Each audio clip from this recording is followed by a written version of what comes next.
Indian വംശജ Sunitha Williams ഉൾപ്പെടെ നാസയുടെ 2 ബഹിരാകാശ യാത്രികരുമായി വിക്ഷേപിച്ച ബോയിംഗ് സ്റ്റാർലൈൻ പേടകം സെപ്റ്റംബർ 6-ന് ഭൂമിയിലെത്തുമെന്നാണ് നാസ പുതിയ വാർത്ത പുറത്തുവിട്ടിരിക്കുന്നത്. ഹീലിയം ചോർച്ചയും ഒന്നിലധികം ത്രസ്റ്ററുകളുടെ പ്രശ്നങ്ങളും ഉൾപ്പെടെ നിരവധി വെല്ലുവിളികൾ നിറഞ്ഞ സാഹചര്യത്തിലാണ് പേടകത്തിന്റെ മടക്കം എന്നുള്ളതാണ് ശ്രദ്ധേയം. 6-ന് ഇന്ത്യൻ സമയം വൈകുന്നേരം 3:30-നാകും പേടകം ബഹിരാകാശ നിലയത്തിൽ നിന്നും വേർപെടുക. 6 മണിക്കൂറിന് ശേഷം ന്യൂ മെക്സിക്കോയിലെ വൈറ്റ് സ്റ്റാൻഡേർഡ് സ്പേസ് ഹാർബറിൽ പേടകം ലാൻഡ് ചെയ്യും. പാരച്യൂട്ടുകളുടെ സഹായത്തോടുകൂടിയാകും പേടകം ഇറങ്ങുക.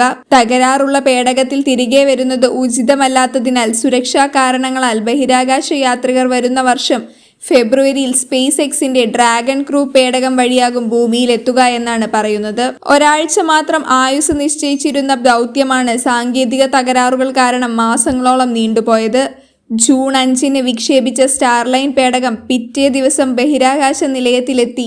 ഹീലിയം ചോർച്ചയുണ്ടായതിനെ തുടർന്ന് പലവട്ടം യാത്ര മാറ്റിവെച്ചിരുന്നു. എന്നാൽ യാത്രയ്ക്കിടെ വീണ്ടും ഹീലിയം ചോർന്നു.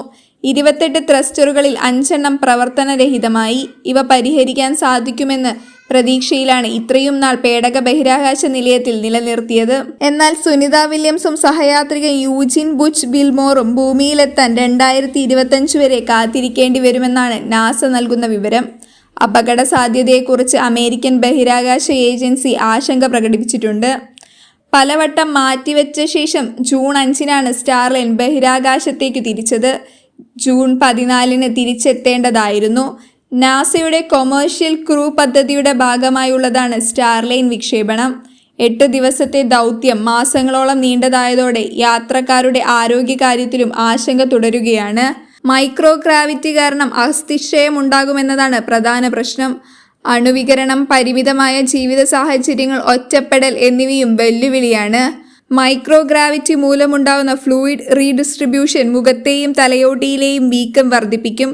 ചിന്തിക്കാനും ഓർമ്മിക്കാനും തീരുമാനമെടുക്കാനുമുള്ള കഴിവുകളെ ബാധിക്കും.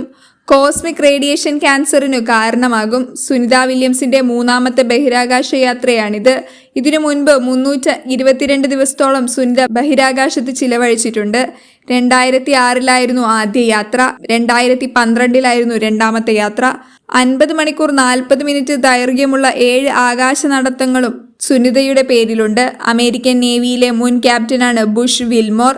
178 ദിവസം അദ്ദേഹം ബഹിരാകാശത്ത് ചിലവഴിച്ചിട്ടുണ്ട്.